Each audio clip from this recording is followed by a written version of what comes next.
Ya, kita mulai ya. Assalamualaikum warahmatullahi wabarakatuh. Waalaikumsalam warahmatullahi wabarakatuh. Lanjut mata kuliah asuransi syariah. Saya mau ngulang lagi dari awal. Tadi pertanyaan awal saya, kenapa kita harus berasuransi?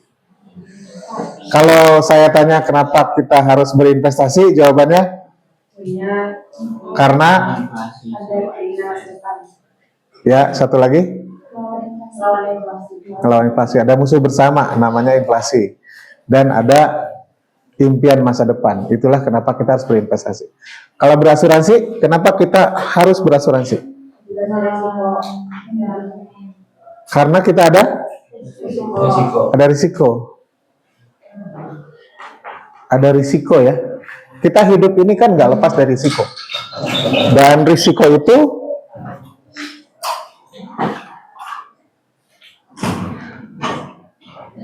itu harus di-manage,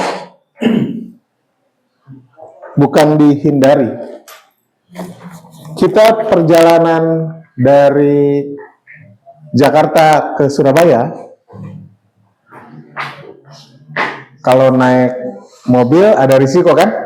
Kok kita berani naik mobil?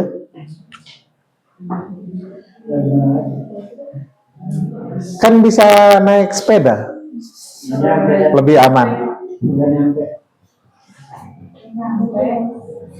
Risikonya lebih tinggi. Kalau pengen aman naik sepeda.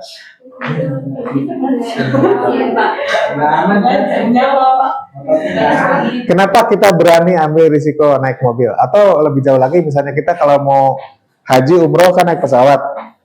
Kalau ada apa-apa dengan pesawatnya, jatuhnya kita nggak tahu mayatnya ada di mana nanti. Kan berpikir dulu.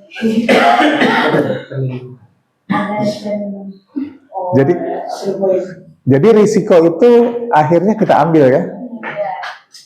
Kalau risiko kita hindari, berarti kita nggak bakal pernah naik pesawat. Tapi risiko itu kita ambil, kita kelola. Nah, dalam segala hal, ini saya nggak ngomong asuransi dulu nih. Dalam segala hal, dunia ini atau hidup ini akan selalu hidup penuh dengan risiko. Bahkan ketika kita tidak mengambil risiko, sebenarnya kita sedang mengambil risiko yang lain.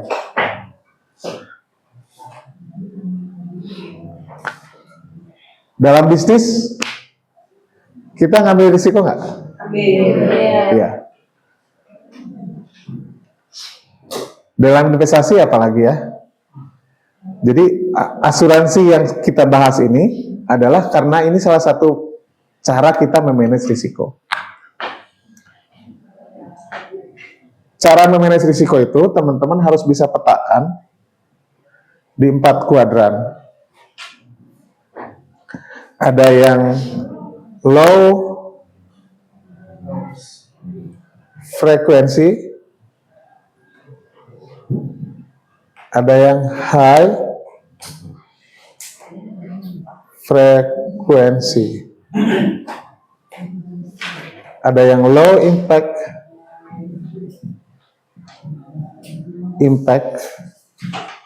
ada yang high impact. Teman-teman harus bisa memetakan ini dalam segala hal. Misal kita mau buka restoran, ada risiko kan? Cara manage risiko gimana? Ada yang diterima, ada yang harus dihindari. Misal ya, kita mau buka usaha, buka restoran. Ada risiko-risiko yang sering kejadian, itu namanya high frekuensi. Bahwa kejadian risiko tersebut itu sering banget gitu. Itu disebutnya high frekuensi. Tapi ada juga risiko yang kejadiannya itu sekali-kali, sesekali doang. Bayang ya, pelan-pelan nih. Saya ngomong contohnya restoran. Nanti suatu saat kalian bikin aja contoh yang lain. Misalnya saya mau buka pertanian, mau perikanan misalnya.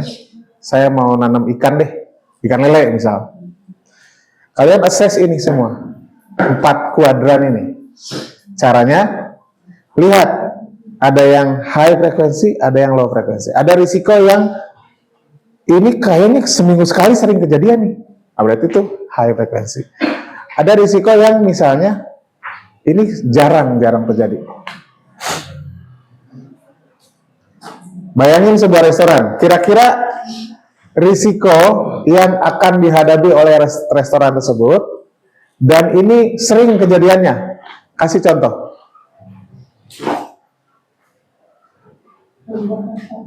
Beresiko. Apa? Berubah rasa. Rubah rasa. Sesekali. Sesekali apa sering kira-kira ya? Sekian. Mungkin low frekuensi mungkin ya. Ya udah, karena mungkin kalau di restoran ini karena dia udah apa namanya? Udah running sekian lama sehingga berubah rasa itu kejadiannya itu sesekali. Oke, berarti itu low frekuensi ya. Nah, oke. Misalnya low frekuensi kan. Kita lihat lagi impact-nya. Serius atau nggak terlalu berdampak. Jadi kalau risiko itu terjadi, maka dampaknya, impact itu dampak ya. Dampaknya itu serius banget. Bisa membuat perusahaan ini tutup. Kalau low frekuensi, dampaknya nggak terlalu serius. Tadi kan saya tanya, apa contohnya? 1, kata kalian, rasanya berubah. Oke, berarti kategorinya either di sini atau sini kan? Low frekuensi kan? Ya. Kira-kira berubah rasa itu bisa menyebabkan perusahaan bangkrut atau dampaknya ringan-ringan aja? Ringan ya? Berarti berubah rasa ada di sini dong. Oke, berubah rasa. Oke, kita udah bisa memetakan risiko nih. Ada risiko namanya berubah rasa, tapi impact-nya rendah. Berarti masuk kuadran ini. Oke, kasih contoh yang lain. Kenaikan harga.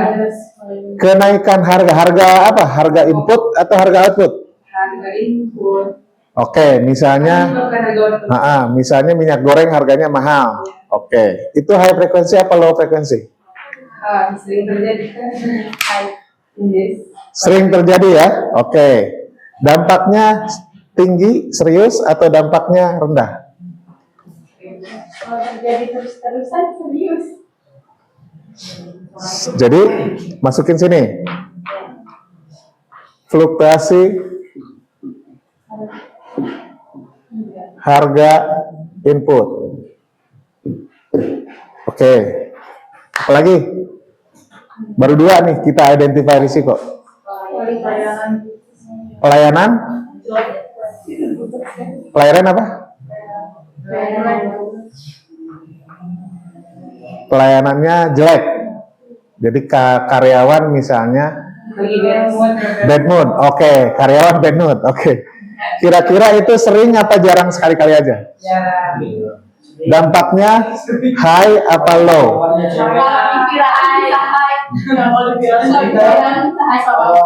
Oke.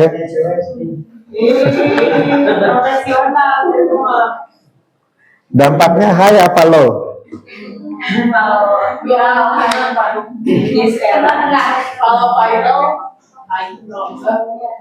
Masalah itu aja. iya cewek. Gerbong dipindahin ke kanan. Bad mood. Dampaknya bisa low frekuensi, bisa high impact. Oke, ya udah gitu. Apa namanya? Yang paling maksimal Bad mood. Gerbong karyawan perempuan. karyawan cowok juga sih sama. Oke. Apalagi? Restoran. Kualitas. Udah ini berubah rasa.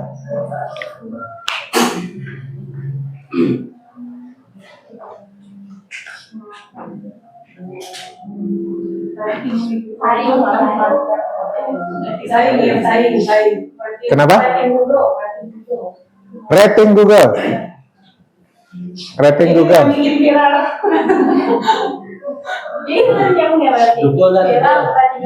Rating Google itu impact. Kalau itu kan bukan risiko, itu adalah impact atas kita nggak bisa. Jadi Atas pelayanan aja. iya gitu. Ini Pak tadi pesaing. Artinya gini, kalau kita nggak bisa kelola perusahaan itu, maka rating Google-nya kan jadi turun. Jadi akarnya adalah di pengelolaan atau di servis, di layanan kayak gitu kan. Nah yang kita pikirin ini yang risiko yang ada di sekitar kita, di sekitar usaha kita. Ini Pak katanya pesaing itu termasuk Pesaing gimana?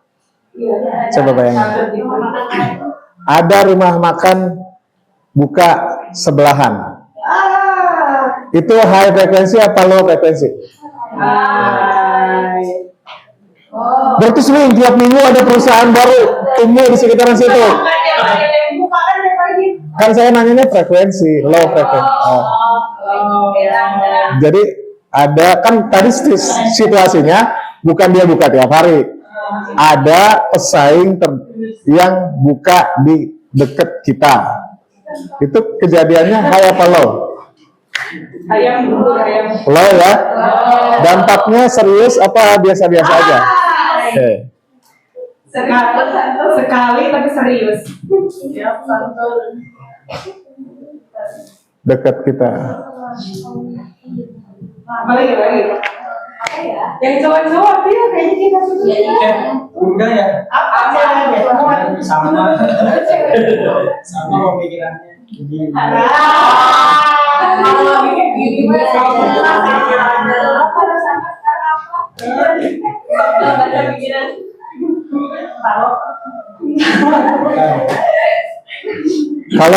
Kalau kalian nggak bisa identify, jangan buka usaha. Coba nih Bang. Karena khawatirnya nanti banyak blind spot. Blind spot tahu ya, sesuatu yang nggak kita anticipate dari depan. Jadi kalau kita buka usaha itu, kalian harus bisa mengidentify sebanyak-banyaknya. Blind spot itu kayak nyetir tuh kan ada spion kanan, kiri, terus kita bisa lihat ke depan, bisa juga lihat yang ke belakang. Tapi ada blind spot kan? Nah, sebisa mungkin kita minimalisasi blind spot. Nah, kalau kalian bikin usaha, pastikan kalian bisa mengidentify dulu deh. Identify risikonya. Risikonya apa aja? Oh, bisa gini, bisa kejadian gini. Risiko itu apa? Sesuatu yang bisa melenceng dari rencana kita. Sesuatu yang bisa mengganggu rencana kita. Itu risiko. Kadang bahasa Inggrisnya what could go wrong. Itu adalah risiko. Nah, kalau kalian cuma bisa mengidentify 4,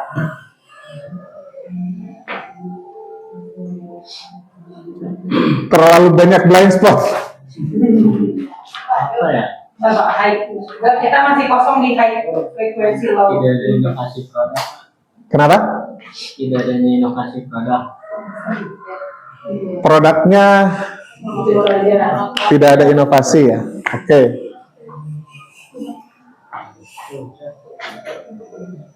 Cewek 4 tapi 1. Entar belum biasa itu. Tidak ada inovasi produk. Makin banyak perdagangan yang sama, dia nggak inovasi. Ini. Nah, Belum masuk. Sama kan? Pemikiran sama, udah kosong. Daripada mencari kebenaran sih.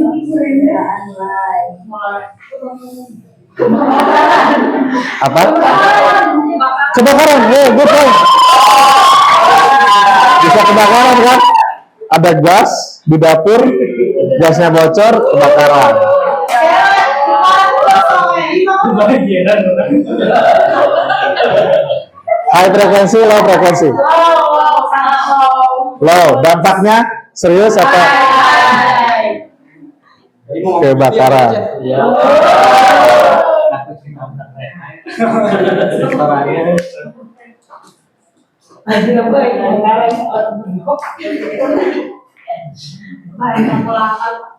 Bahan baku langka. Oke, good point. Itu high frekuensi apa low frekuensi? Bahan baku langka piraku atau kayaknya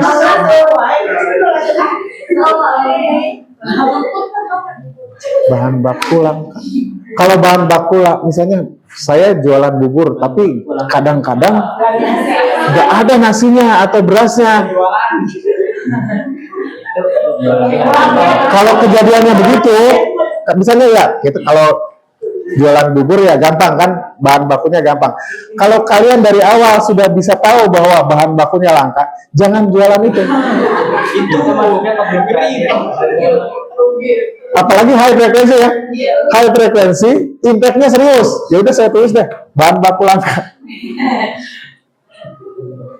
Itu solusinya jangan jualan ya. Cari jualan lain. Tadi Iya. ada interupsi dari Afli. Oh, iya. Kalau bahan baku langka, Hah? kan bahan baku langka, tetap jualan, tapi barangnya ada tapi langka. Itu maksudnya ke fluktuasi harga gitu kan? Bisa jadi sih dua-duanya sama ya.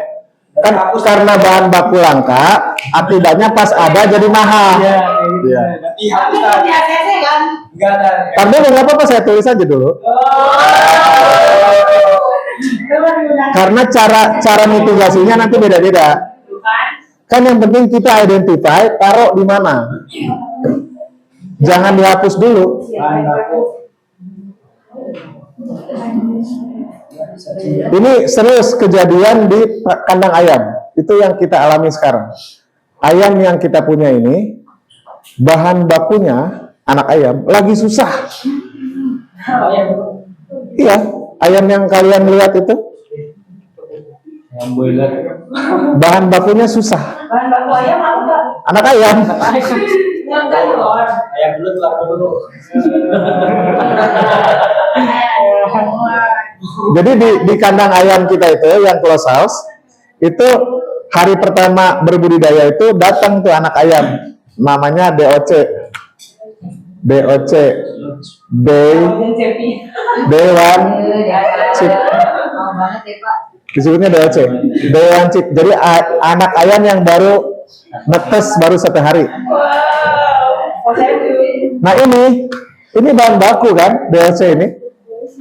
Nah kalau DOC-nya susah gimana? Susah netes. Bukan susah netes. Kita nggak menetaskan telur. Oh, bukan. Kita terima DOC.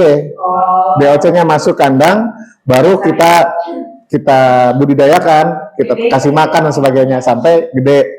Oke? Nah, saat ini kita lagi kesulitan bahan baku. Karena sulit bahan baku, harga jadi mahal. Kalau ini kejadiannya cuma sekali-kali, mungkin masih bisa kita tolerir. Tapi kalau setiap saya mau budidaya, pasti saya susah cari DOC. Berarti lah, ya, Pak. Oke, tergantung disease-nya kan kita nggak tahu. Jadi ini kita identify dulu. Silakan, ada lagi? Keracunan, siapa yang keracunan? Customernya. Oke, bagus. Bisa keracunan kan? Nice. Emang keracunan tiap hari keracunan. Iya, Keracunan itu risiko kan? Ada risiko low frekuensi. low frekuensi, High impact. high impact, ya, High impact. keracunan. Kehabisan modal Pak kayak Tuh sama Oke, good. Cash flow buruk. Pencurian. Cash flow-nya buruk. Satu-satu, pencurian juga masuk. Cash flow buruk itu cash flow buruk nih. Duit masuk, duit keluar berantakan. Sehingga uang kita mana duitnya kok nggak ada. Cash flow manajemen berantakan.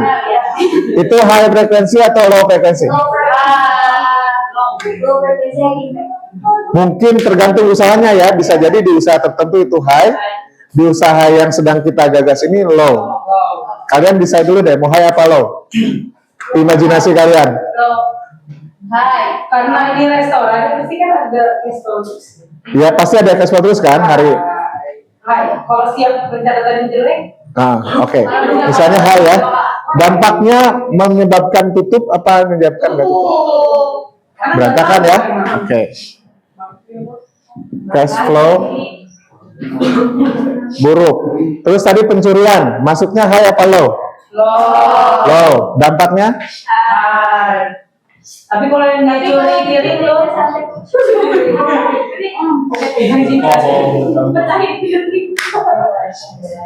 Kalau kalian salah masuk kandang, nanti antisipasinya beda-beda.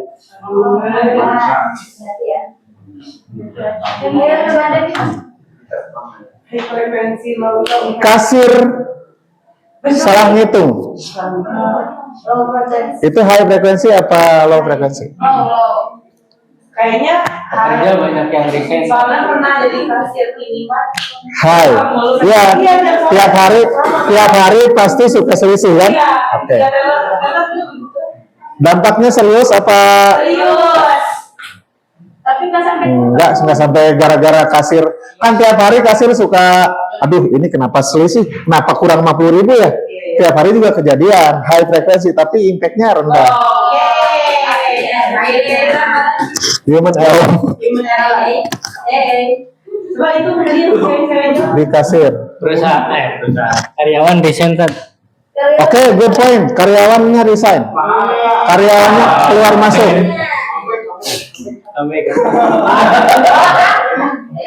Itu sering nggak? Setiap minggu atau setiap bulan pada keluar atau sekali-kali? Berarti low ya. Dampaknya serius apa enggak serius? Serius. Kalau cuma karyawan staff biasa mungkin nggak serius. Tapi kalau yang top manajemen nah, oke. Staff. Tapi kalau cooknya, koki. Oke. Oke, cukup ya. Nah, the more risk yang kalian identify, the better. Sebanyak-banyaknya. Sebelum buka usaha, pastikan kalian lakukan ini. Semakin sedikit kalian identify, semakin nggak paham kalian bisnis itu. Semakin banyak yang bisa kalian identify, semakin paham kalian bisnis itu. Oke? Setelah di-identify, terus diapain? Mitigasi.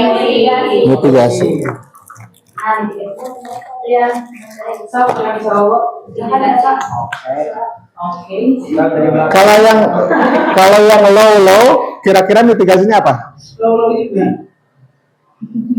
Ya terima aja, diterima. Evaluasi mingguan. Ya cuma, ya udah biarin, risikonya kecil kok. Maksudnya dampaknya kecil. Terima aja. Kalau yang ini, high, sering kejadian dan sekali kejadian bikin bangkrut. Ini harus diapain? Mitigasi. Iya, mitigasi itu 1, 2, 3, 4. Pakai asuransi. Ini dihindari.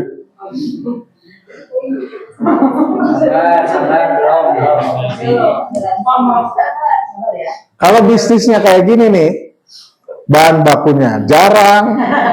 Setiap saya mau belanja nggak pernah dapet bahan baku, kan ini high frekuensi ya. Terus kalinya ada barang harganya sangat mahal, udah mendingan nggak usah. Tapi Hindari. masih ada nilai kita kasih Pak, kayak barang branded itu sebenarnya karena bahan bakunya jarang.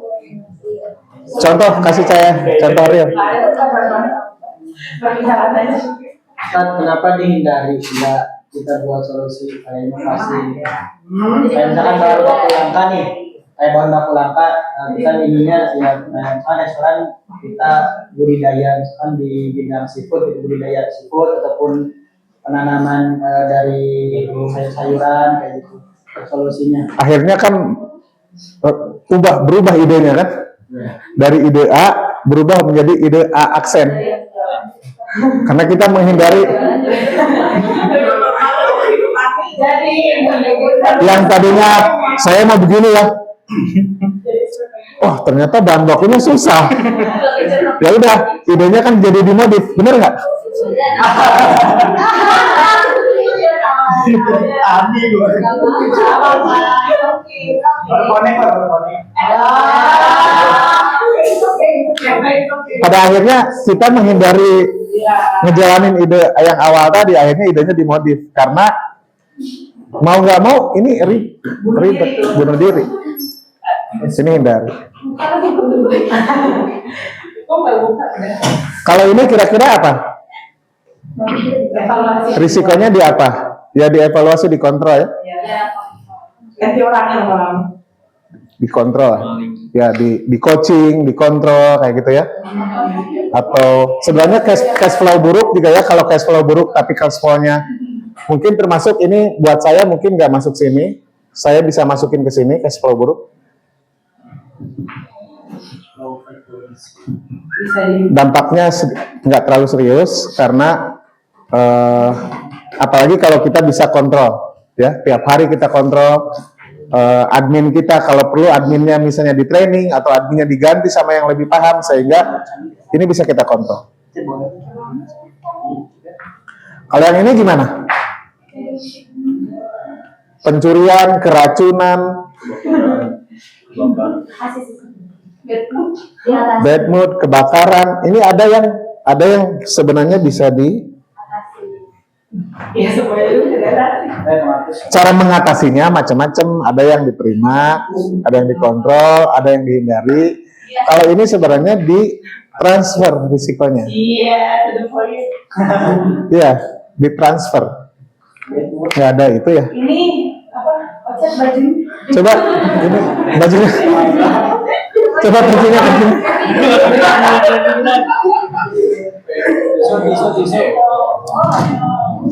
Pak ini Pak. Nah, udah ada. Thank you. Bekas apa sih? Ya Allah bersih ya. Bikin image buruk itu resikonya baik nggak? Impactnya. Omongan orang tuh nggak. Ditransfer.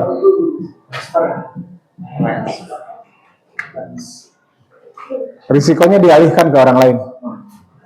Jadi cara memitigasi itu 4. Kalau low terima aja lah. Kalau keburu kejadian ya udah. Tapi kalau high, cara mitigasinya hindari. Makanya peribahasanya jangan bikin rumah di pinggir pantai. Karena kejadian kena pasang itu kan tiap hari.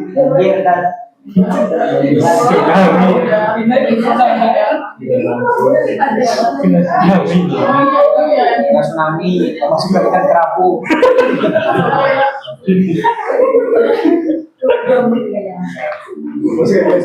Dan dampaknya serius kan? Kejadiannya sering, dampaknya serius. Ini harus dihindari. Jangan berani ambil risiko ini. Kalau yang ini tinggal dikontrol, kalau yang ini ditransfer. Transfer itu gimana caranya? Bisa ke asuransi, bisa ke pihak lain.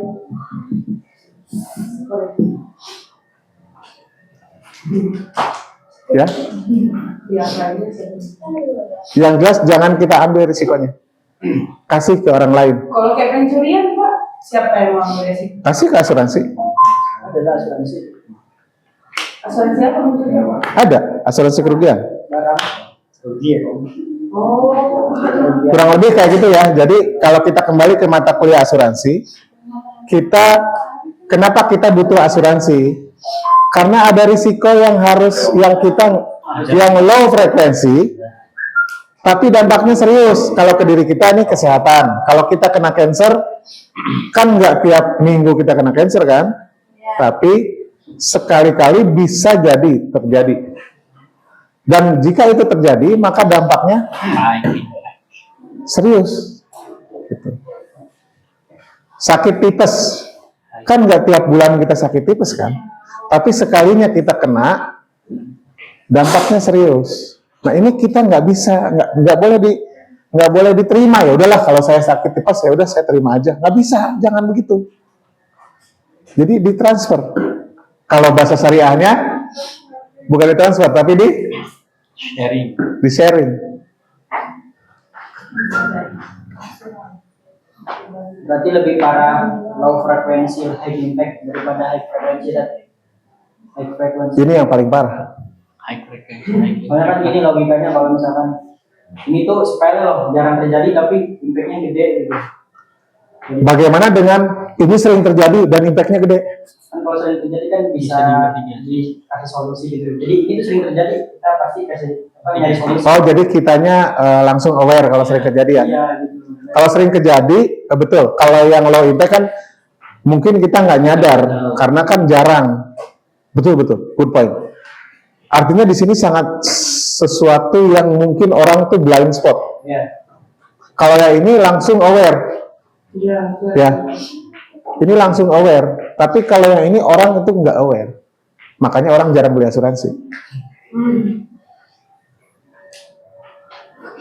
Nggak nyadar bahwa suatu saat kita itu kena cancer, nggak nyadar bahwa bisa jadi kita kena tipes, nggak nyadar bahwa kalau kita perjalanan Bandung Jakarta itu bisa jadi mobil kita tabrakan.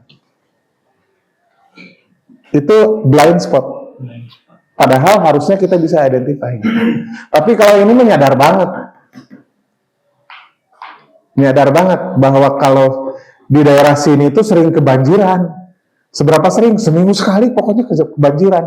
Ini udah aware banget. Ini nggak usah diajarin, orang udah langsung hindarin risiko. Good point. Yang ini blind spot. Nggak disadarin risikonya.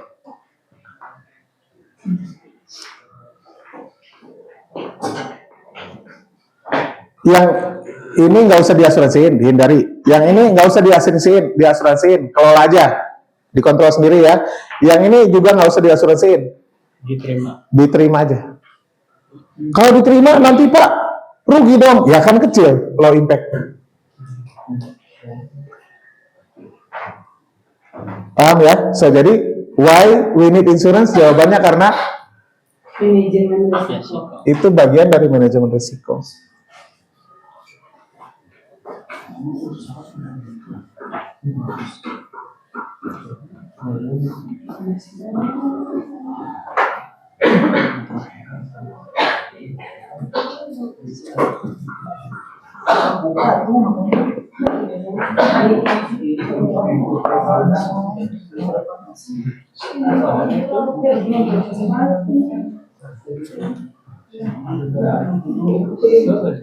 Buat saya, teman-teman, apapun action yang akan kalian lakukan, apapun rencana yang akan kalian eksekusi, apapun ide yang kalian mau wujudkan, hal pertama yang harus dipikirin adalah risiko.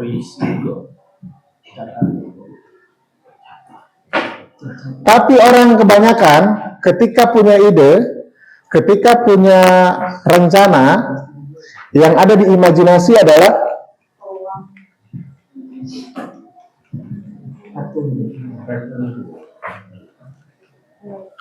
atau cuan, atau profit, ya kan? Manfaat. Nah, ini kalau bahasa agamanya ini madarat, ini manfaat.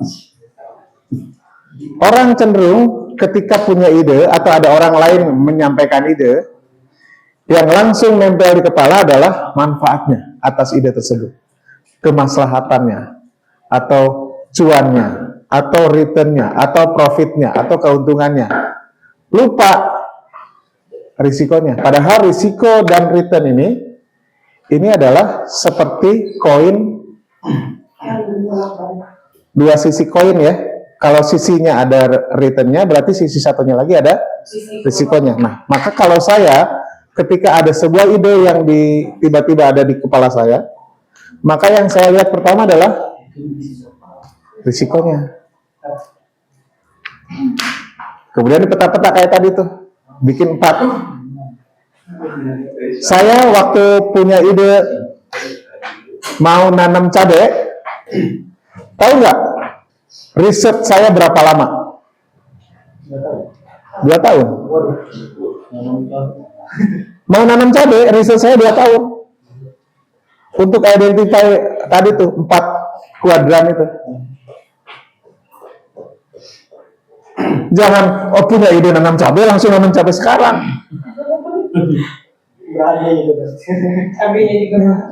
2 tahun itu contohnya bahwa saya mau execute kalau saya sudah matang dengan risk management saya. Demikian pun kandang ayam close house yang kita bikin itu saya nggak serta merta punya ide langsung bikin, enggak. Lakukan risk management dulu. Kalau ini mah nggak usah diomongin. Nanti kalau dapat cuan 10% per tahun, mau diapain ya? Nggak usah diomongin. Ini mengikutin, kalau kita beres memitigasi risikonya, maka kita bisa dapat hasilnya. Nah, orang kebanyakan nggak aware sama ini. Atau aware-nya itu sedikit, nggak lengkap.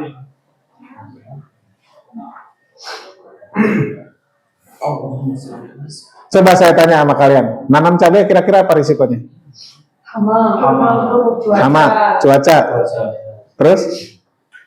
Itu Bibit cabainya kenapa? Ada kualitas. Kualitasnya buruk, bibitnya kualitas buruk. Apalagi? petani dan juga Petani tidak jujur. Terus? Hama tadi udah.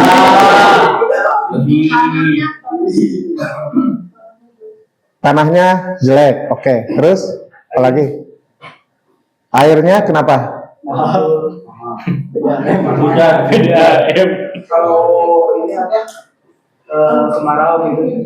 Iya, airnya mungkin gini teman-teman, cara mengklaster. Jadi intinya semakin banyak kan semakin bagus. Tapi jangan sporadis. Jangan sporadis ya. Cara mengklasternya begini.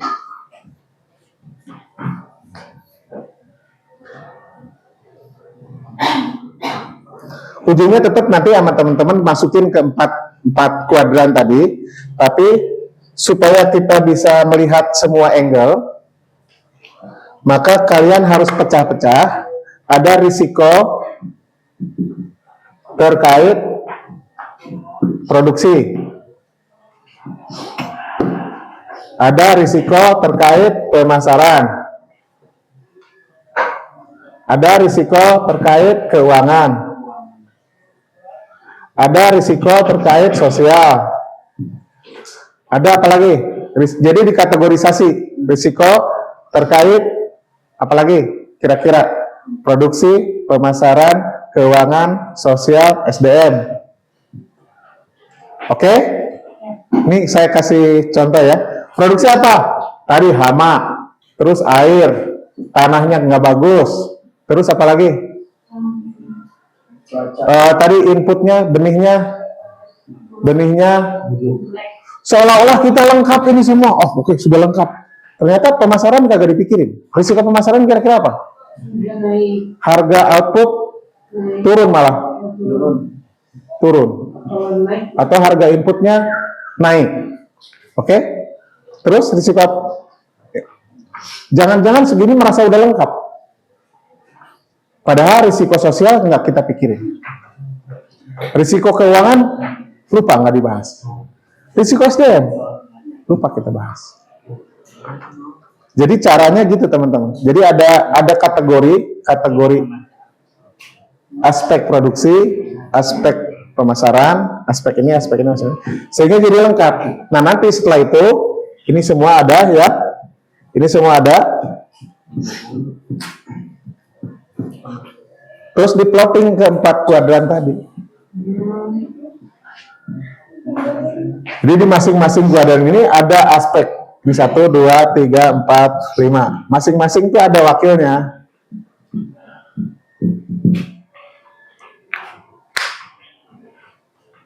So, itulah kenapa saya perlu 2 tahun.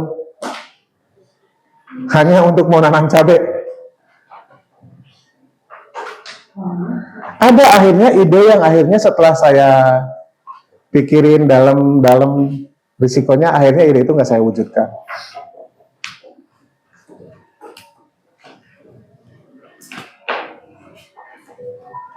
Jadi ini risk management ini penting banget.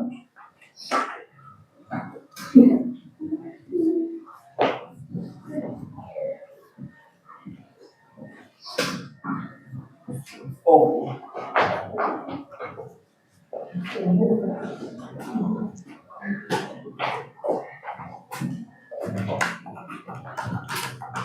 Kalau kita bisa, tadi ya, ada 4 ya.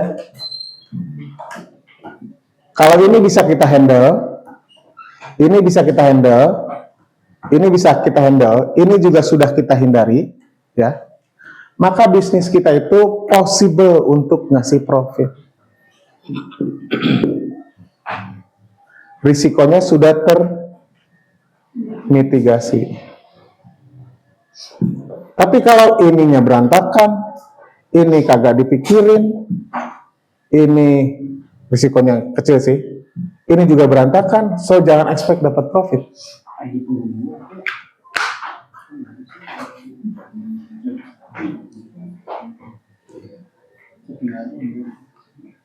So, jadi itulah kenapa kita penting ngomong asuransi.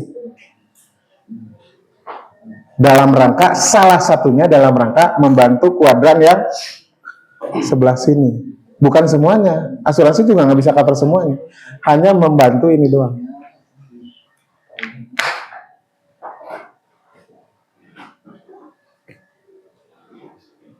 Oke, sekarang ini refresh.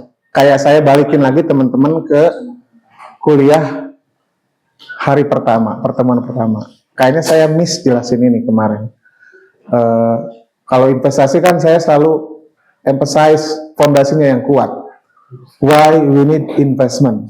Sehingga nanti setelah itu how-nya kan gampang. Yang penting kan kalian tahu why-nya dulu. Why we need investment? Oh, karena ada 2 hal ini. How-nya kan tinggal ngikutin, betul nggak? Nah, insurance juga sama. Kalian harus tahu why. Why we need insurance. Kalau sudah believe dengan why itu, kalau udah oh iya ya, memang kita penting banget. Sekarang saya mau tanya yang amat sangat mendasar. Why we need to learn economics?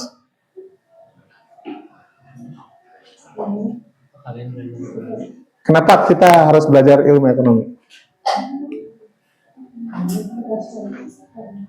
Kayaknya pernah ada yang jawab ya ini. Kalau ada yang ingat sama Ferry Irwandi. Oh iya. Yang jawab Pak. Ya. Kenapa kita harus belajar ekonomi? Karena yang pertama kita punya keinginan, terus yang kedua kita punya kebutuhan, sedangkan sumber daya alam terbatas. Dan bagaimana cara kita Cakep. menyempurnakan? Cakep. Karena ada scarcity, mau nggak mau kita harus mengambil choice. Karena ada scarcity, mau nggak mau kita harus pintar mengambil choice. Ya kan? Saya punya uang cuma 10.000, scarcity. Saya harus pintar mengambil choice, apakah saya beli seblak, atau beli Indomie, atau beli nasi goreng.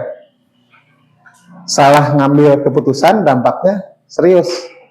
Kenapa harus pikirin ini? Karena setelah itu ada namanya opportunity cost. Atau bahasa lainnya adalah konsekuensi. Ada opportunity cost. Kalau saya beli nasi goreng, maka opportunity cost saya adalah duitnya habis tentunya. Saya nggak bisa beli seblak. Kalau saya putuskan beli sepatu, maka akibatnya saya nggak bisa beli handphone, misalnya kayak gitu ya. Kalau saya putuskan beli beras, maka akibatnya saya nggak bisa beli telur, misal kayak gitu ya. Jadi karena scarcity. Nah, orang ekonomi itu artinya orang yang belajar ekonomi itu bukan menjadi seorang akuntan, betul nggak? Bukan menjadi seorang marketer, bukan seorang ahli komunikasi, bukan. Tapi decision making dia yang bagus.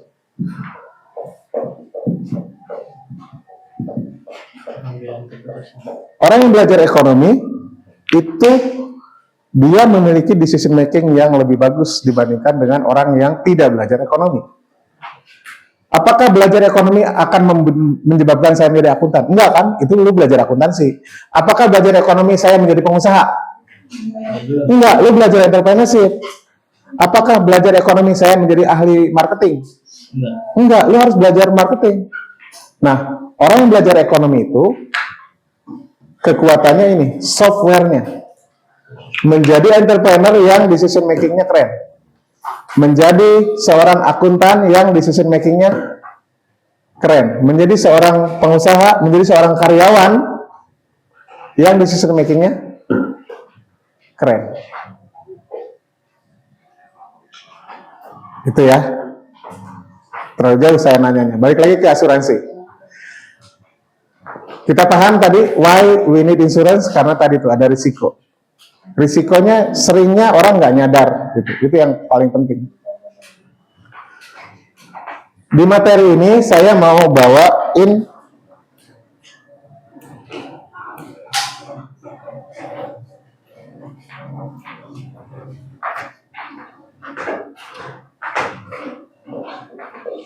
kok nggak nyala ya?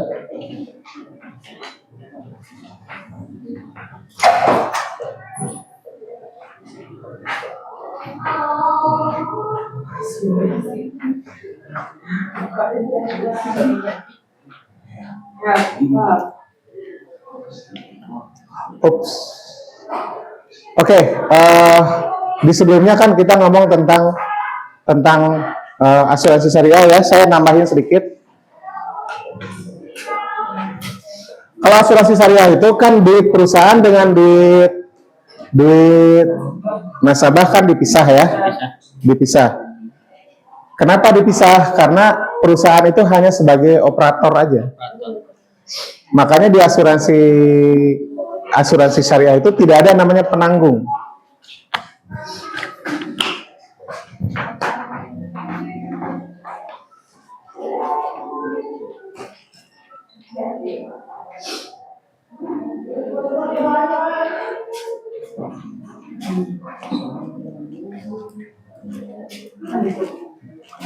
Di asuransi syariah itu nggak ada namanya penanggung. Penanggung itu apa? Perusahaan asuransi kan? Tertanggung siapa? Customer-nya. Tapi di asuransi syariah itu tertanggung siapa? Peserta kan? Penanggungnya siapa? Sesama kan? Kalau gitu tugas perusahaan asuransi ngapain? Hanya sebagai operator.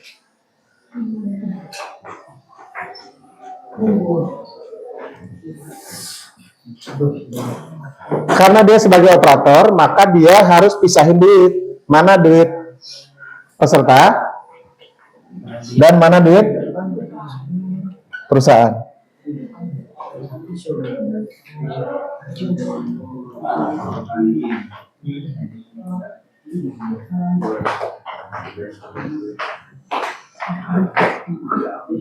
Oke, ini contoh pemisahannya. Contoh pemisahan. Peserta store, apa yang di store? Uang sih. Tapi disebutnya apa? Itu kata orang konven. Kata orang syariah? Kontribusi. Karena kan niatnya tabarru kan? Niatnya mau berbuat baik, mau saling membantu, sehingga itu adalah kontribusi. Ini kontribusi saya ya. Itulah kenapa nggak disebut premi, karena kalau premi itu, nih duit gua jadi hak lu, tapi kalau ada apa-apa lu tanggung gue ya. Itu namanya risk transfer kan? Tapi kalau risk sharing, nih kontribusi saya ya. Nah, makanya disebutnya kontribusi. Oke? Jadi peserta kasih kontribusi. Sama perusahaan nanti dipecah, mana yang jadi ujroh, mana yang masuk ke tabarru. Langsung di depan.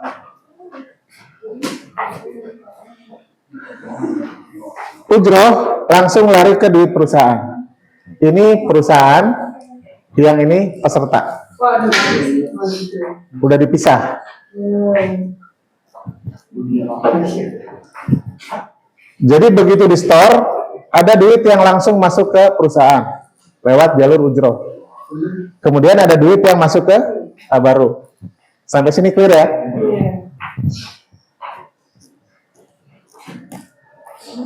Kita lihat yang ujroh dulu. Duit ini sama perusahaan diapain? Dikembang. Sebagai pendapatan perusahaan ya. Ya, dia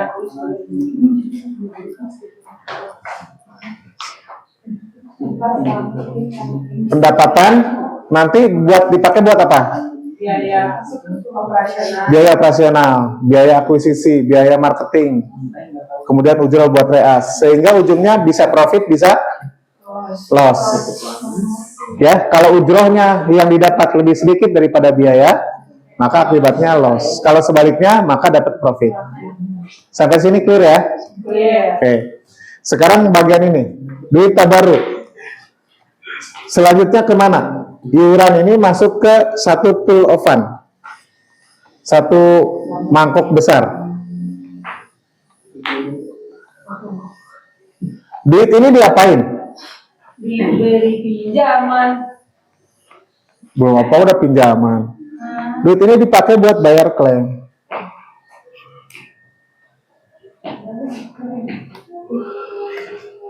Ya.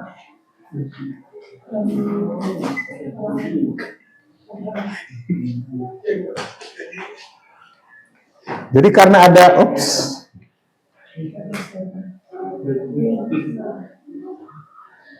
ada dana tabaruk, maka kalau ada customer yang ngeklaim, maka dibayar. Kalau dana tabaruk lebih besar daripada dana klaim, maka terjadi surplus.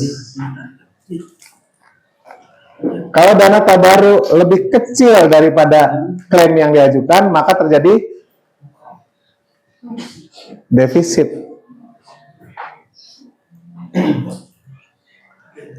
Setor kan tiap orang kan 100.000, 100.000, 100.000, 100.000. Tiba-tiba bulan ke-7 misalnya ada yang ngeklaim nilainya 100 juta. Habis nggak tuh dana tabaruk? Kalau habis berarti defisit. Kalau defisit gimana dong caranya? Pinjam pakai dana kod. Dari siapa? Dari sini. Dana kod masuk ke sini. Buat nyuntik dana tabaruk. Supaya posisinya nggak defisit. Oke? Jadi pertama supaya nggak defisit ini di core. Yang kedua supaya nggak defisit ini lakukan investasi. Jadi peran kita ada dua kalau gitu. Sebagai pengelola operator ini.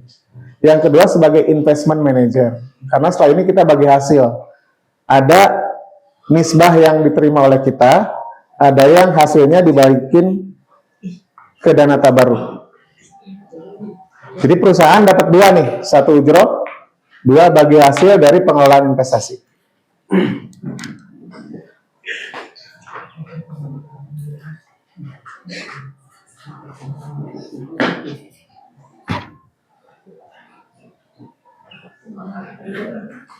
Kalau surplus gimana? Tadi kan kalau defisit ya.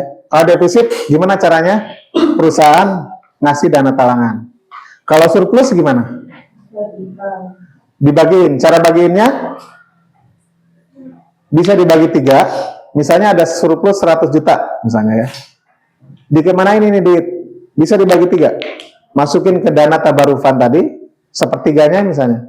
Sepertiganya buat dibagiin buat para peserta, sepertiganya dikasih ke perusahaan. Jadi perusahaan dapat alokasi surplus and rating. So, jadi sumber pendapatan perusahaan 1 ujroh, 2 bagi hasil, 3 surplus and rating.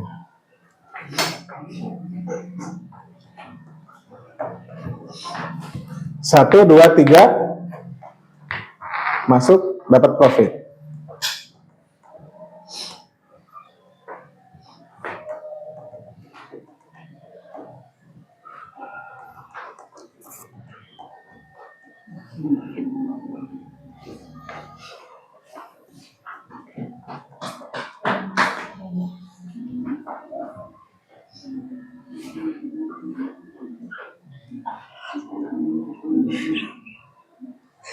Dengan cara ini maka kita bisa present ke customer bahwa di syariah ini kita pisah ya, dana milik peserta dan dana milik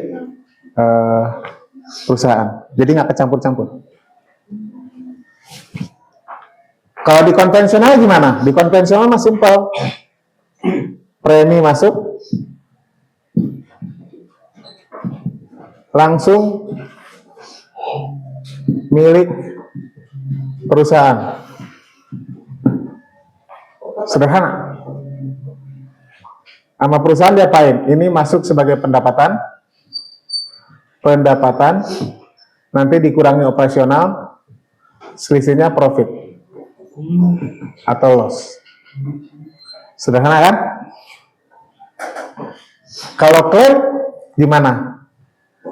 Ya perusahaan harus bayar.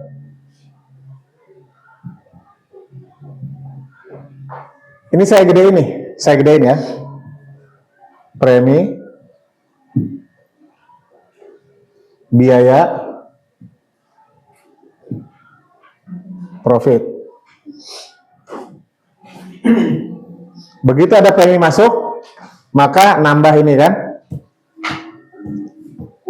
Begitu ada klaim, maka nambah biaya kan. Paham? Kalau premi lebih besar daripada klaim, maka profit kan. Kalau premi lebih kecil daripada klaim, maka loss. Ini beban siapa? Beban perusahaan. Kalau ini surplus underwriting atau defisit underwriting, ini beban siapa? Beban siapa? Beban bersama para peserta. Perusahaan nggak ikut-ikutan. Kalau di sini mau profit, mau loss, mau klaim gede, mau klaim kecil, itu bebannya perusahaan. Di sini siapa yang ambil risiko? Perusahaan. Kalau di sini siapa yang ambil risiko? Ya. Paham berarti ya bedanya? Secara operasional, gimana cara memisahkan?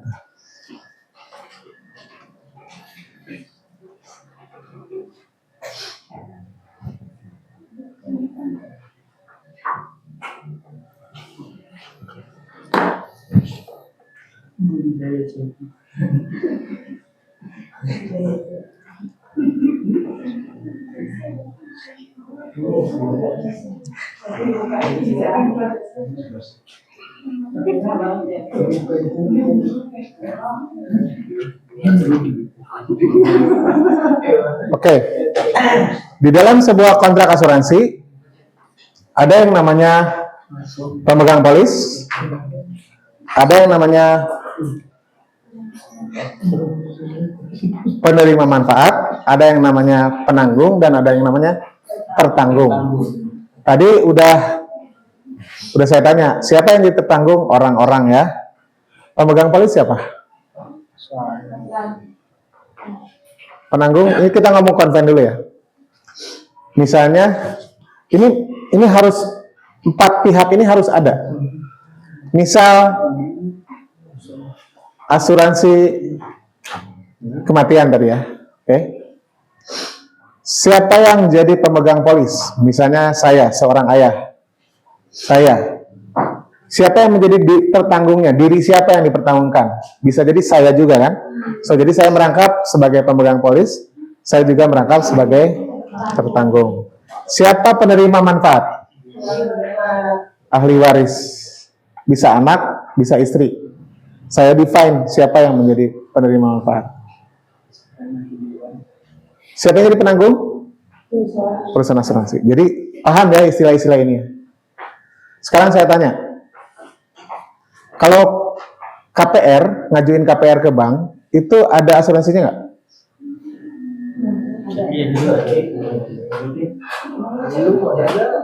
Ada. Kalau kalian beli rumah KHR 2 lewat KPR, bank mewajibkan kalian beli asuransi. Oke? Siapa yang jadi tertanggung? Yang jiwanya dipertanggungkan. Diri sendiri. Kita sebagai customer-nya ya. Siapa penerima manfaat? No. Bank. Dia dapat manfaat. KPR ya. Jadi kalau misalnya si customer bank itu meninggal dunia, maka perusahaan asuransi kan bayarin pertanggungan. Ke siapa duit ini dibayarin? Ke bank. Kalau ahli waris terimanya apa? Terima rumah yang tidak perlu bersengketa. Tidak perlu bersengketa sama bank, karena bank sudah terima duit dari perusahaan asuransi. Ahli waris aman, rumahnya silakan lanjutkan. Oke? Jadi harus clear ya, siapa yang menjadi tertanggung, siapa yang jadi penerima manfaat. Pemegang polisnya siapa? Itu yang beli rumah. Biasanya bank. Biasanya, karena kita nggak tahu menahu, kita nggak pernah pegang polisnya juga. Kita bayar aja. Tapi yang megang bank. Jadi bank bertindak sebagai pemegang polis, bank bertindak sebagai penerima manfaat. Penanggungnya siapa? Perusahaan asuransi. Tertanggungnya orang itu. Tertanggungnya orang itu, si customer bank yang mengajukan. Kenapa diwajibkan begini? Kenapa KPR wajib ada asuransinya? Karena kalau si tertanggung, which is penghutang ke bank, meninggal, maka yang menderita siapa? Bank. Makanya bank jadi penerima manfaat. Kalau bank menderita, maka ahli waris juga menderita karena rumahnya bakal disita. Nah, untuk menghindari itu, maka dibikin asuransi sifatnya wajib.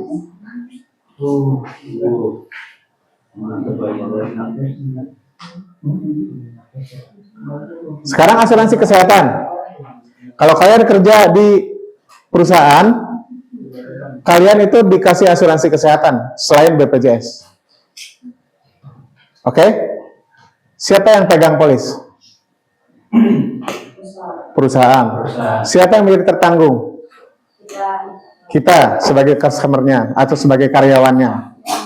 Pas kita sakit, kita dipertanggungkan ya. Siapa yang menerima manfaat? Kita sendiri, ya. Penanggungnya perusahaan asuransi. So, jadi dalam sebuah skema asuransi, pasti 4 pihak ini harus jelas siapa menjadi siapa.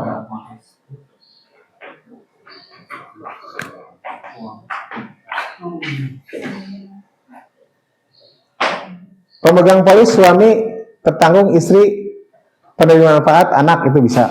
Artinya kalau istri meninggal, maka anaknya tercover. Terserah deh. Atau mau suami penerima manfaatnya istri boleh. Pemegang polis suami, tertanggungnya suami juga, penerima manfaatnya istri 100%, boleh nggak? Anaknya nggak jadi penerima manfaat? Boleh, kata asuransi. Cuma nanti kalau berantem hukum waris, kata asuransi, yang penting gua bayar dulu ya. Setelah itu lu beresin deh hukum warisnya. Kan bukan, makanya disebutnya bukan ahli waris. Karena asuransi nggak mau berpolemik tentang siapa yang menjadi ahli waris. Karena yang ahli waris kan banyak, istri, anaknya 3, terus ada hukum faraid juga, kalau anak laki-laki seperti apa, anak perempuan seperti apa kan. Kata perusahaan asuransi, gua mau bayarin doang nih, masa harus bayarin ke satu persatu dan saya harus hitung faraidnya? Liar. Maka di situ bukan ahli waris bahasanya, tapi penerima manfaat. Yang penting saya cairin dulu deh ke si istri misalnya. Setelah itu kalau mau ikutin hukum waris Islam, ya silakan bereskan secara kekeluargaan. Saya nggak ikut-ikutan gitu. Jadi istilahnya bukan ahli waris, tapi istilahnya adalah penerima manfaat.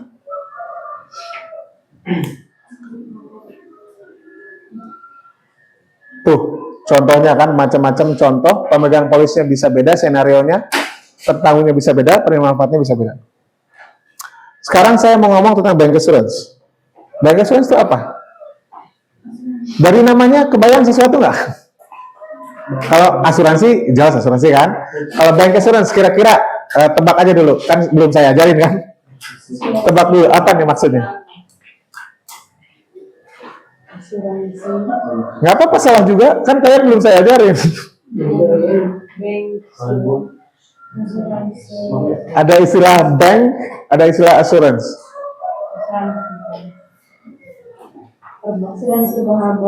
Iya, bank, asuransi bank gitu. Oke, saya jelasin ya.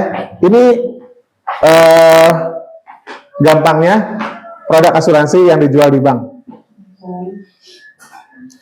Kalau kalian beli asuransi, biasanya kalian menghubungi perusahaan asuransi kan? Atau dihubungi oleh agent. Nah, kalau ini kalian datang ke bank, kalian bisa beli asuransi di bank itu. Seperti halnya kalian beli reksadana di bank itu. Reksadana bukan produk bank kan? Tapi bisa dibeli di bank. Jadi dia kayak supermarket gitu. Jadi dia ada produk investasi, dia juga ada produk investasi asuransi. Nah, istilahnya itu kalau produk asuransi yang dijual di bank itu disebutnya bank assurance. Produk siapa? Produk bank atau produk asuransi ini? Ini produk asuransi, bukan produk bank.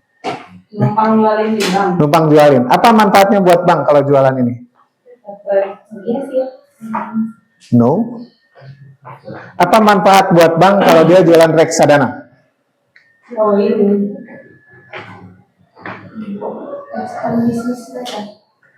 Atau bahasa lainnya, ngapain sih bank capain jualan produk orang? Karena ngasih keuntungan. Ya, dalam bentuk Penambahan modal.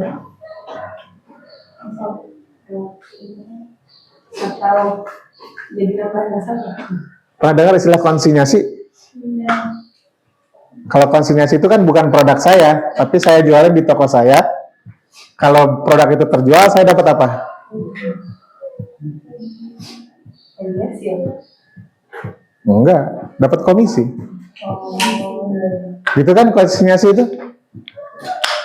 Rumah makan kita, Saung Panyawa, kan jualan produk yang dia tidak produksi kan? Misalnya harganya 5.000, sama Saung Panyawa dijual 7.000. 5.000-nya diberikan ke pemilik produk, 2.000 sebagai komisi buat dia. Jadi kalau bank itu jualan reksadana, jualan ori, jualan asuransi, yang dia dapat adalah fee.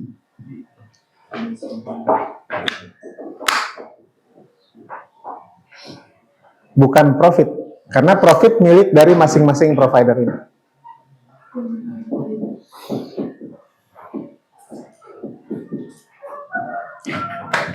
Kalau jualannya deposito,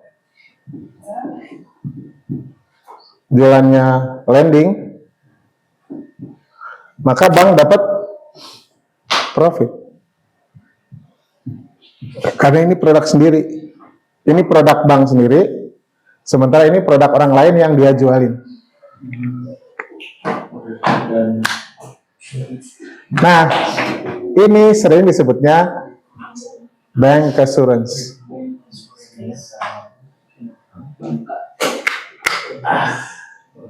Produk asuransi yang dijual di bank.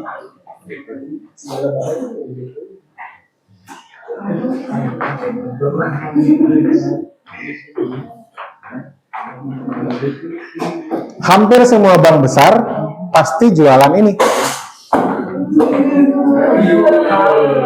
Ada asuransinya nggak itu?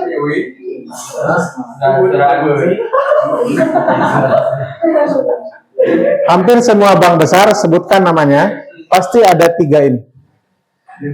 Kalau dia cuma jualan ini kan apa namanya? Jadi terbatas. Layanan keuangannya kan terbatas. Tapi kalau dia jual semua ini, jadi lengkap, one stop financial solution. Kata bank begitu. Kalian butuh apa aja, solusi keuangan saya punya.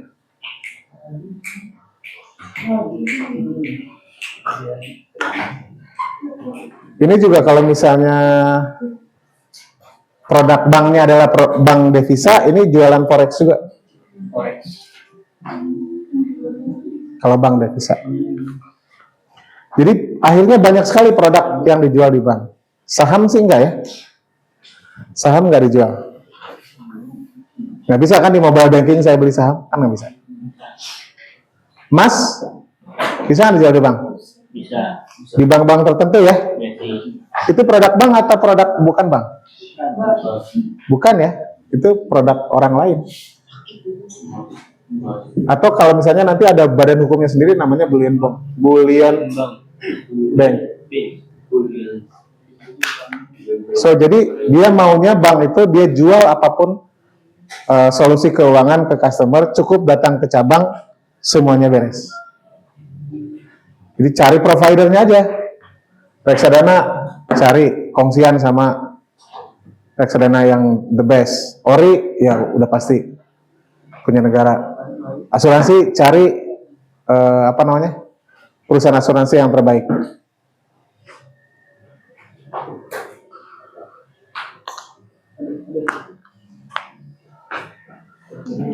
Kalau bank BSI jualan emas dapatnya apa?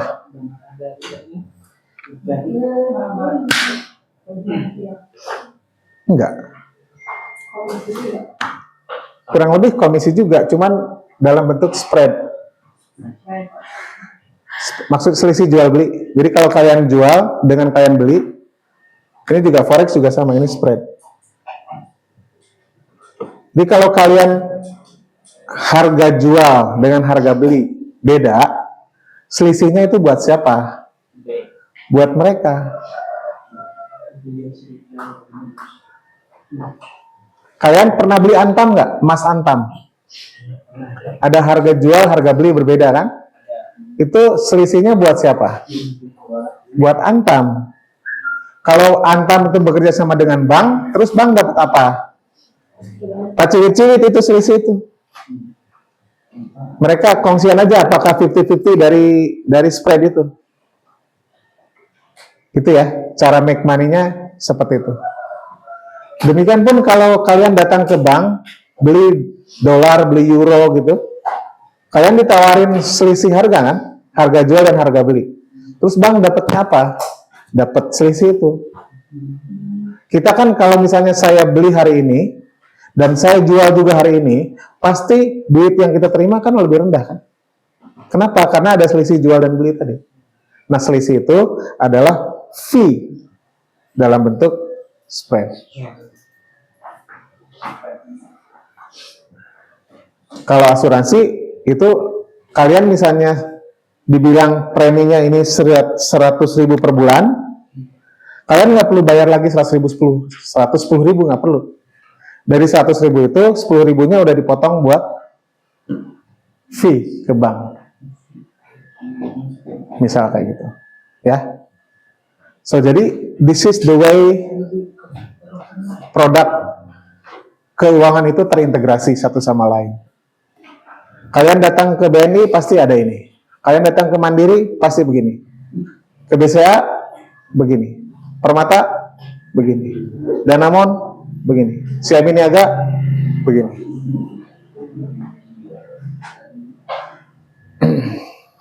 Jadi kalian kalau mau cari asuransi ada dua opsi. Silakan datang ke bank atau silakan hubungi agent. Kalau datang ke bank enak, adem karena di kantor cabang. Cuman kurang personalize kalau buat saya. Kalau saya datang ke agent, kalau saya ngeklaim, saya tinggal telepon agent yang ngurusin. Sesuai preferensi aja mana yang paling kalian suka.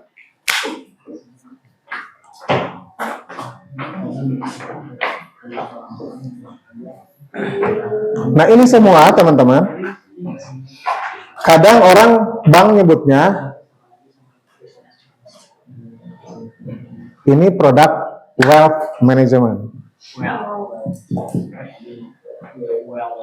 Management. Produk WM.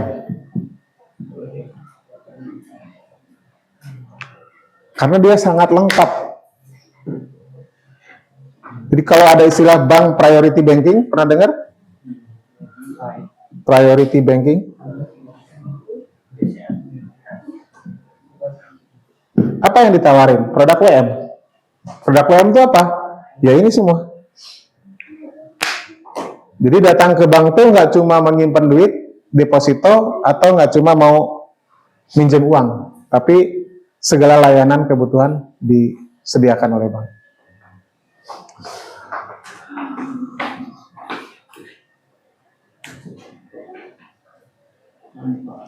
Nah, kalau bank sama asuransi kongsian, ini manfaatnya ada 3, masing-masing ada manfaat ya.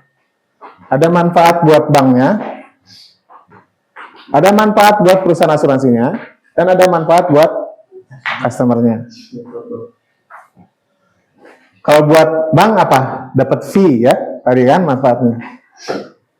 Dapat fee. Istilah teknisnya fee based income.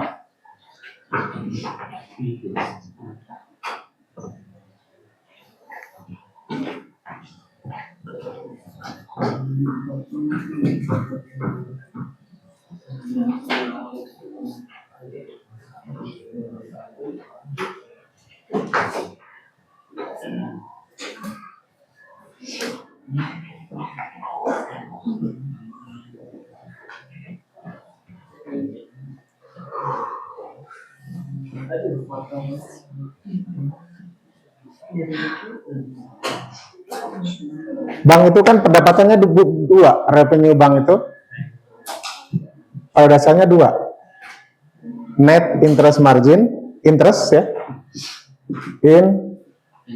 interest bunga, satu lagi fee based income.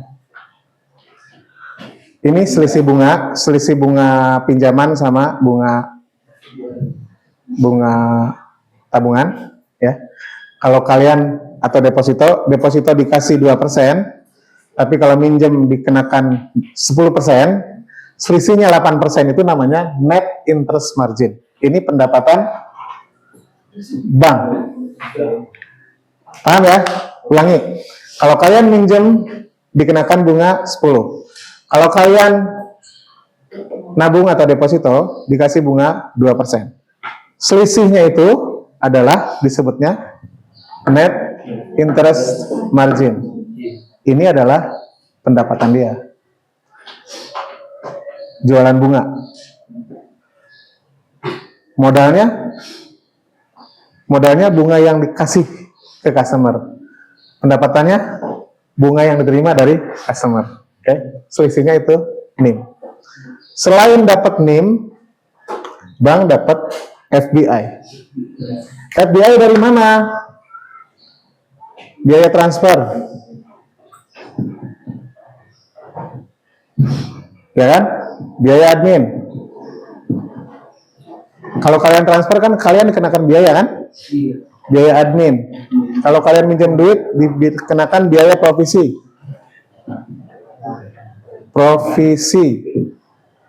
Kalau kalian nge-break deposito dikenakan penalti. Ini semua biaya, termasuk asuransi, termasuk ori, termasuk spread tadi. Banyak banget sumber pendapatan bang. So, jadi dalam konteks ini keuntungan buat bank apa? Dia dapat fee based income, dapat yang ini. Nggak dapat yang ini. Ini kan dari produk bank sendiri. Kalau ini dari produk non bank.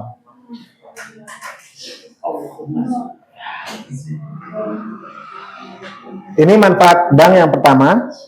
Manfaat yang kedua, menguatkan loyalitas. Customernya kalau misalnya butuh asuransi datang ke saya, butuh investasi datang ke saya, kan dia semakin loyal. Ya, kalau misalnya si customer bilang, Pak, di sini ada produk asuransi nggak? Aduh, nggak ada. Nanti dia kabur. Semakin banyak one stop solution, maka customernya jadi loyal sama dia. Butuh asuransi di dia, butuh ori di dia, butuh emas di dia, butuh apa-apa ada di dia semua.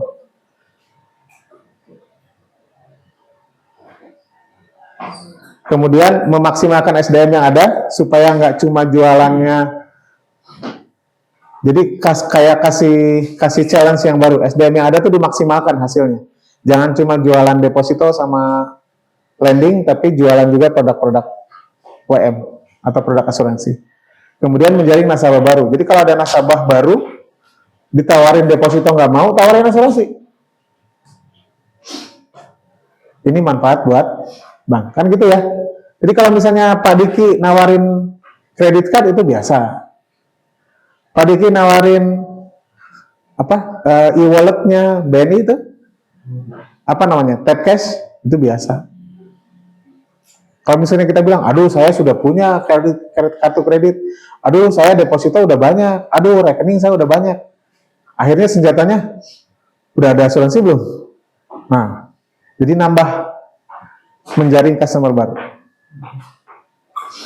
Manfaat buat perusahaan asuransi gimana? Tentunya jadi ada channel baru. Kalau saya nggak kerjasama dengan bank, maka saya hanya mengandalkan agent.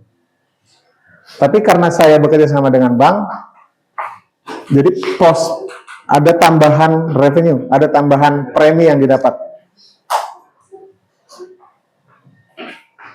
Bisa mengakses nasabah bank. Coba bayangin, nasabah Bank Mandiri itu berapa puluh juta. Tiba-tiba masuk kerjasama dengan Mandiri, langsung dia kerjasama. Langsung dia dapat potensi market yang baru. Daripada harus ketok pintu satu-satu kan, kata perusahaan asuransi, mendingan saya ketok direktur bank. Langsung semua cabangnya jualan produk asuransi.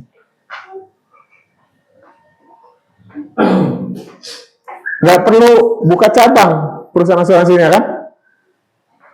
Mau di Garut, mau di Tasik, mau di Ciamis, mau di manapun dia nggak perlu buka cabang lagi karena semua produknya udah dijualin di cabang-cabang perusahaan cabang bank yang udah tersebar. Manfaat buat customer apa? Jadi nggak repot.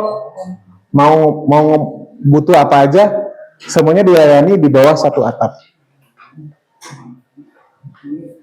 Urusan klaim juga bisa dibantu sama bank. Datang aja ke bank.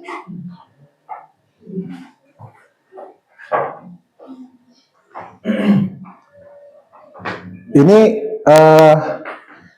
enak buat semuanya. Kalau ada bank asuransi itu, banknya terbantu, perusahaan asuransinya juga terbantu, customernya juga terbantu. Ini win-win-win.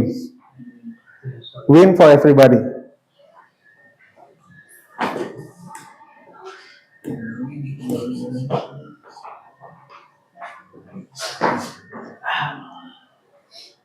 Dan tidak semua perusahaan asuransi bisa bangun bank asuransi. Karena bank, ya perusahaan asuransi juga kalau bank kecil makan nggak mau dong. Kan saya mau kerjasamanya dengan bank besar. Sebutkan bank besar, pasti semuanya udah ada asuransinya. Top 10 bank pasti sudah ada asuransinya. Nah, perusahaan asuransi berlomba-lomba tuh gimana caranya memikat hati para bankers supaya mau jualan produk dia. Di saat yang bersamaan, si bank juga dapat manfaat. Seperti yang tadi saya jelaskan. Jadi jangan heran ya kalau misalnya teman-teman di lapangan, kok ini produk asuransi dijual di bank? Bukankah ini lembaganya beda? Jadinya gini. Tapi si bank juga hati-hati, jangan sampai orang menganggap ini produk bank.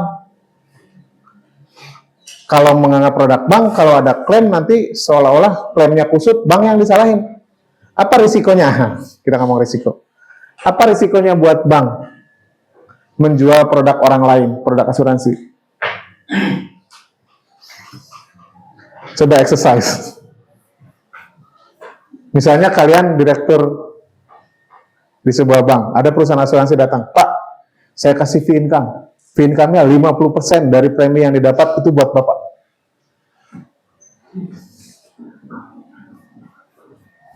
Kira-kira ada kebayang risikonya apa? Saya jualin produk asuransi. Dari perspektif bank.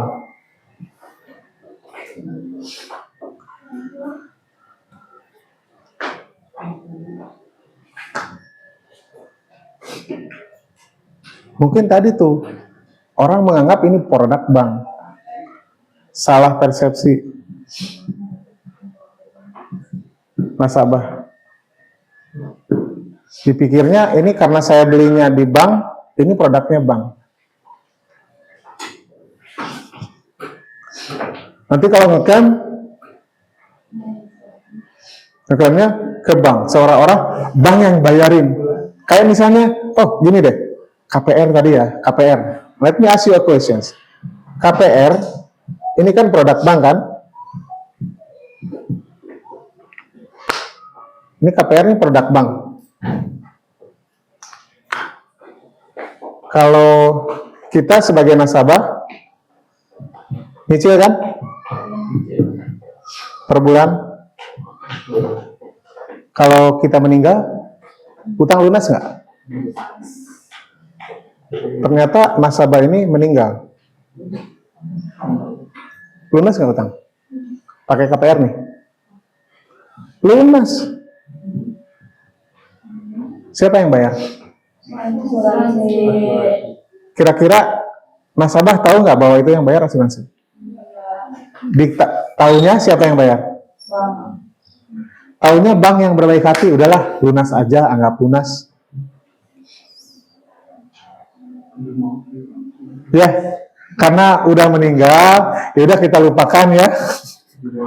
Saya ridho deh, ini orangnya sudah meninggal, ya udah utangnya kita anggap lunas aja. Apakah bank sebaik itu? Ya, rata-rata mungkin orang mikirnya gitu kan. Kalau meninggal, maka utangnya lunas, bank yang lunasin, atau bank anggap lunas, dihapus gitu. Nggak begitu. Bank itu bukan lembaga sosial. Siapa yang lunasin? Perusahaan asuransi. Jadi orang pikir salah persepsi. Kalau salah persepsi, ketika ada klaim, ketika ada keributan, klaim nggak dibayar dan sebagainya, yang disalahin siapa? Bank. Maka di sini ada risiko namanya reputation risk. Saya dapat fee income, tapi mempertaruhkan nama baik bank. Risiko terbesarnya jualan produk orang lain di rumah kita itu, orang menganggap itu barang kita. Tapi manfaatnya kita dapat konsinyasi. Di samping ada risiko-risiko lain, tapi ini risiko terbesarnya adalah ini.